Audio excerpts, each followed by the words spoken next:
What film or series lit your fuse and made you have to tell stories on screen? Well, it's got to be Cruel Intentions.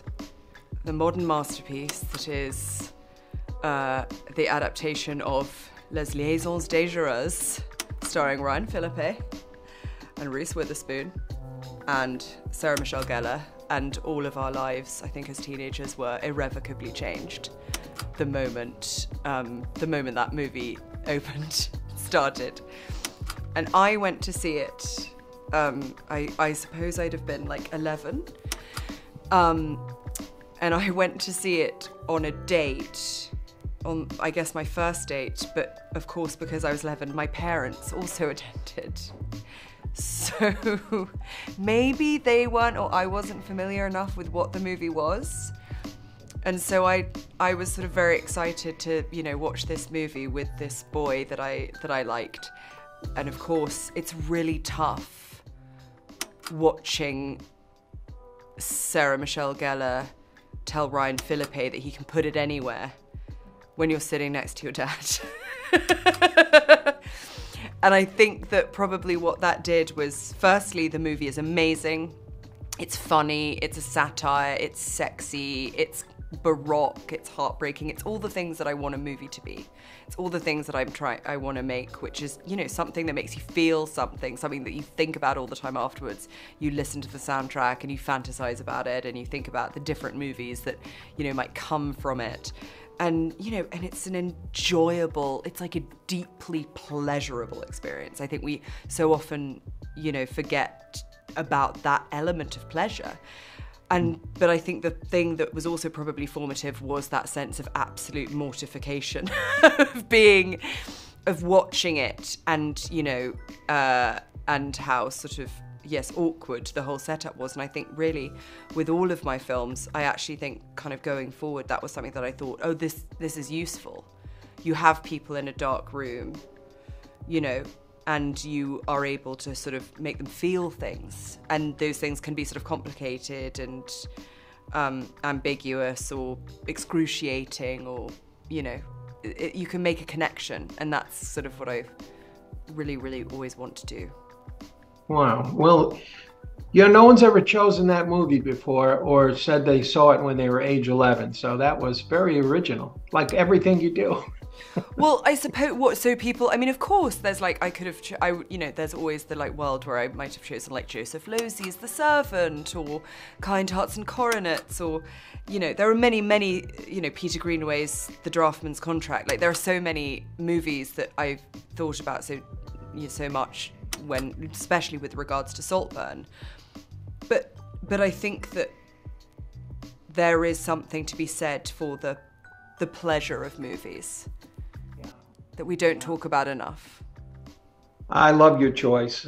So now, on your way up, when you were finding your way as a writer, well, first as an actress, but then as a writer and a director, what movie or series came along and you watched it and thought it was so good it made you question if you could ever rise to that level, or even, should I be playing in this sandbox? Gosh, so many things. I mean, I think Girls was formative.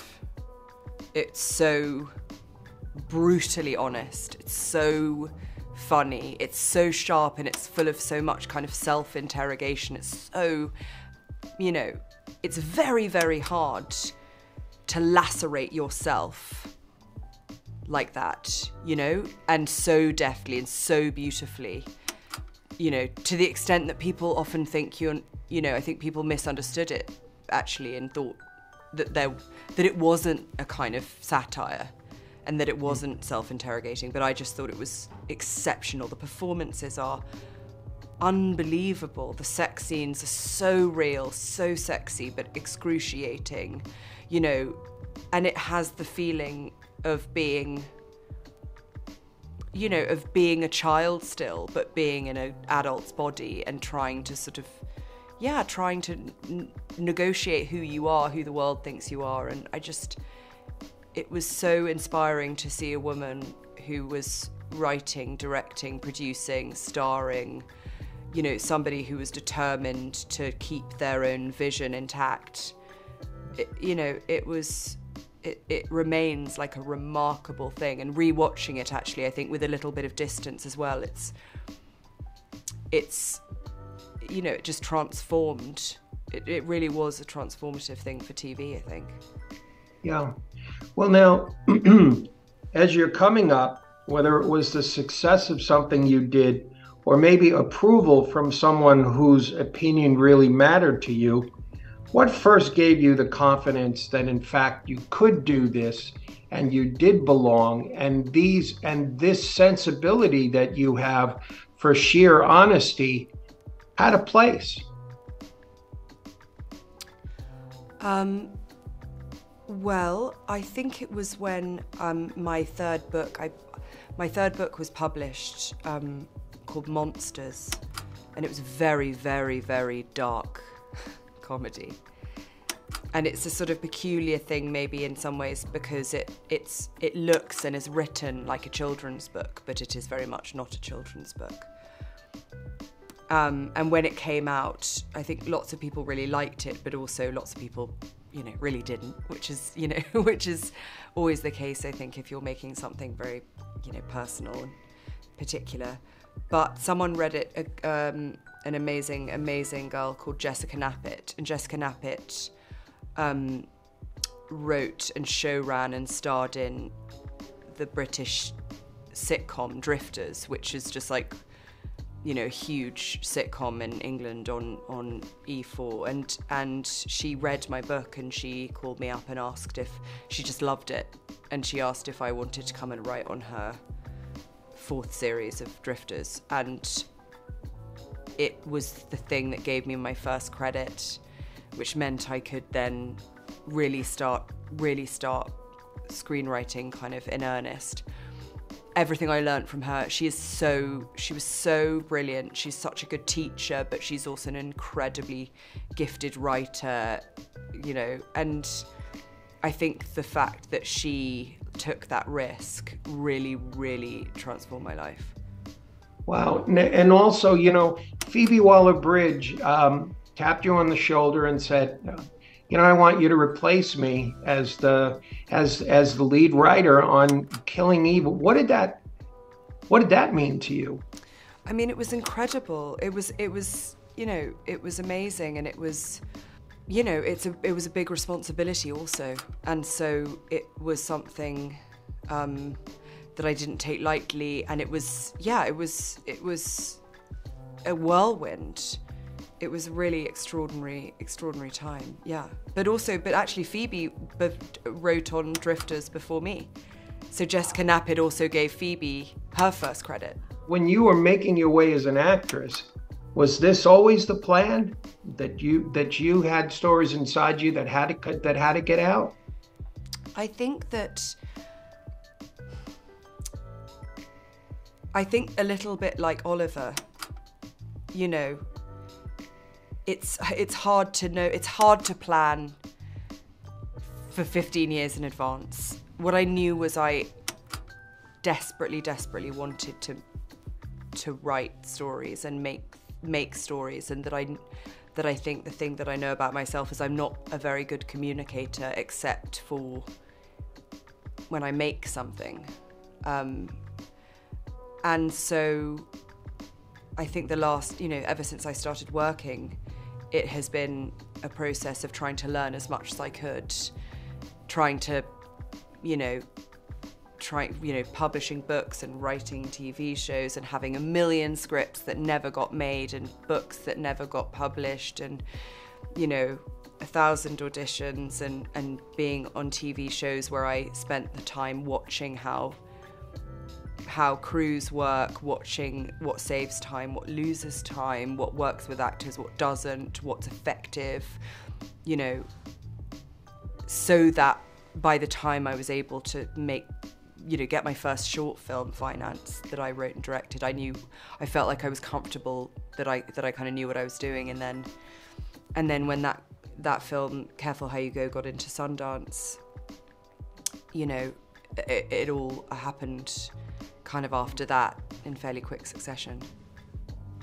What would you say was the biggest obstacle that you had to overcome to allow you to turn these projects that influenced you into your own language as a writer and director? I think it's always a matter of of making sure that people trust you and have confidence in you. And so, and especially for my first film, because obviously Promising Young Woman, we had very, very, very short time to shoot it in, and it was a low budget movie, and I was very pregnant. I gave birth 3 weeks later after principal photography. I was, it was my first movie. I was working in a country I'd never worked in before, let alone a town. And so I think from the beginning, the thing that was most important to me was that people trusted me and the way that I wanted things to look and feel. And especially when you're dealing with lots of really, really brilliant, talented, experienced people, often things are done a certain way, which is all for the good, but I often wanted to do something slightly different way. And so it was just about, always convincing people and that if it didn't work, it was on you.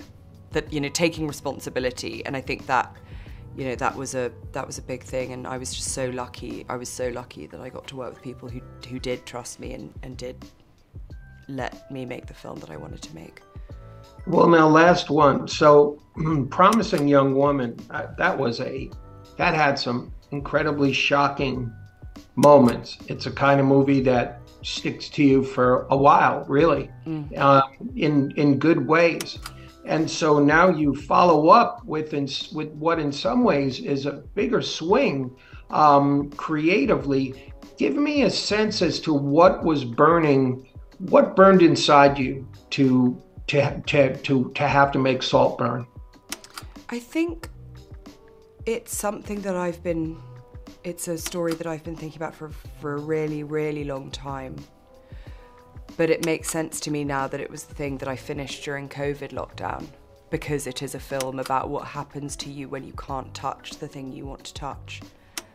And we were all of us in a very peculiar situation, a quite kind of, which is what this film was all about, which is we were all voyeurs suddenly, even more so than we had been before. We were just looking. We were just looking.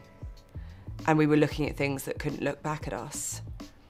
And we were forbidden from even being in the same room, let alone even thinking about touching or the things that happen when humans touch each other. And so that felt like, that just felt like the thing I wanted to talk about most, and it made sense to me to kind of use that Gothic British country house tradition to talk about it.